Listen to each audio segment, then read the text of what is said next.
You know what's genuinely funny? Tell someone you prefer winter and their face does this thing, like you just said you enjoy doing taxes for fun. There's this immediate suspicion, like something went wrong somewhere in your development and they're trying to figure out exactly where. But there are a non-trivial number of people on this planet who, when the temperature drops and the sky goes that flat, heavy gray, feel something that can only be described as relief. And the question I want to dig into is why? Because if you're one of those people, you've probably never been able to fully explain it. You just feel it, and everyone else thinks you're odd because of it. Well, you're not. You might actually be one of the more psychologically self-aware people in the room, and I'll explain what I mean by that. Let's start with the thing people don't say out loud enough, which is that a lot of winter preferers aren't just drawn to cold, they're being repelled by heat. And those are meaningfully different experiences. One is an aesthetic preference, the other is a physical reality that gets dismissed like it's weakness, when it's actually just a nervous system doing exactly what it's supposed to do. Heat, and I mean real summer heat, not a warm bath, is a physiological stressor. Sweating through your clothes before 9 a.m., headaches that arrive uninvited and stay all day, that specific kind of irritability that doesn't have a target but needs one, the way your sleep just deteriorates. You wake up in a wet tangle and somehow you're supposed to be grateful that it's sunny.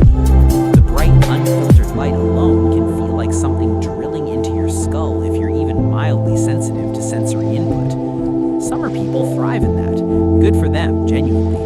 But if you've spent summers feeling overstimulated and vaguely guilty about it, the arrival of cold air isn't a mood, it's oxygen. Speaking of which, most people have heard of seasonal affective disorder in winter. Fewer know there's a recognized summer pattern version, sometimes called reverse SAD, where heat and extended daylight trigger real depressive and anxiety symptoms. Psychiatrist Norman Rosenthal, who first formally described SAD in 1984, had already identified the summer variant by 1989. It's less studied, but it's real, it's documented, and for the people who experience it, every summer is something to survive rather than enjoy. If that landed somewhere specific for you, worth paying attention to. Summer also has this tax that nobody lists in the brochure. Good weather, apparently, means your time belongs to everyone. Rooftop bars appear on your calendar without your consent. Group trips get floated, and suddenly you're the difficult one for hesitating. There's a whole cultural logic where sunlight equals obligation, and opting out of it feels vaguely irresponsible, like you're misusing a resource. Winter provokes that. The city quiets down, the invitations thin out, and your evenings stop being something other people schedule for you. For a particular kind of person, that's not a loss. That's the whole point of winter. Look, it's not a hatred of people. Plenty of winter people are genuinely warm, socially engaged humans. What they struggle with is the compulsory version, the socializing that shows up whether you wanted it or not, delivered by the season like a chunk mail. Winter is the unsubscribe button. You still go out, you just go out on purpose. The research here is interesting. A 2015 study by Oishi found that introverts consistently preferred secluded, enclosed environments and were measurably happier in them. Winter does exactly this to a landscape, closes things down, creates enclosure, narrows the visible world, drops the noise. The whole sensory load of being alive in public just recedes. The short version of the neuroscience, people differ meaningfully in how much environmental input their nervous system can process before it tips into strain. Summer maximizes that input. Winter reduces it. And for a lot of people, that reduction isn't deprivation, it's calibration. But I want to push past the introvert framing because it's a little too tidy and the reality is weirder and more interesting. There's a subset of winter preferers who aren't particularly introverted at all. What they share instead is a very specific relationship with permission. Modern life runs on performance, productivity, visibility, momentum, and summer amplifies all of it. The long days feel like a moral argument for doing more. Even your leisure has to look effortful. There's a quiet guilt that lives inside a sunny Saturday spent doing nothing because every hour of daylight feels borrowed. Winter cancels that debt. The darkness comes early, the cold gives you a reason to stay in, and the world kind of implicitly agrees that slowing down is acceptable. For people who are chronically hard on themselves, who struggle to rest without justification, winter is the only season that hands them one for free. External permission to be a human being instead of a productivity metric. And people don't always recognize this in themselves, which is part of why "I just like the cold" is the only explanation they can give. The real thing running underneath is closer to "I feel less guilty existing slowly when the world looks like this." There's also something worth saying about aesthetics, and not in a fluffy way. People who love winter often describe it in terms that sound almost meditative.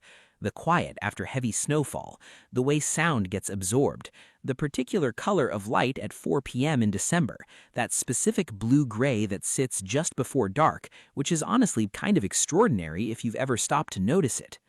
Attunement to that kind of detail, the quieter, slower, more overlooked kind, tends to track with a particular cognitive style, depth over breadth, absorption over scanning. The kind of person who reads the last chapter of a book twice, or notices a change in someone's tone before they finish the sentence. Winter rewards that style of attention in a way that summer, with its constant foreground noise, simply doesn't. And then there's identity. Summer comes with a costume. A whole performance is expected. The social version of you, the active version, the one with plans and enthusiasm for things that happen outdoors in direct sunlight. A lot of people wear that costume just fine. Some find it exhausting in ways they can't quite put language to.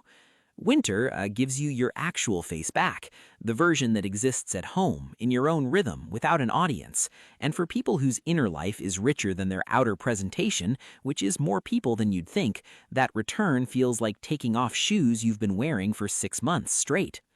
None of this means summer people have it wrong. Some nervous systems genuinely bloom under stimulation and warmth. The culture we've built, particularly in the West, has historically been far more hospitable to them, which is part of why winter people often move through the world with this low-level sense of being slightly out of step. If you've watched this far, I'd be willing to bet you know exactly what I'm talking about. And I don't mean that as a vague gesture at some imagined viewer. If this has felt less like information and more like recognition, welcome. Winter lovers aren't miserable people hiding from life. A lot of them are people who've spent years inside environments calibrated for someone else's nervous system, someone else's social appetite and definition of a good time. And for a few months a year, the world reorganizes itself around theirs. The gray skies are not a problem to be solved. They never were. One last reminder, and I only bring up things I'd actually put in front of you. There's a link in the description to a bundle I think a lot of you will find genuinely useful. If this video resonated, there's a decent chance your brain runs hot. It notices more, processes longer, and doesn't switch off easily, which tends to mean sleep is harder than it should be. Focus is inconsistent, and rest never quite feels restful.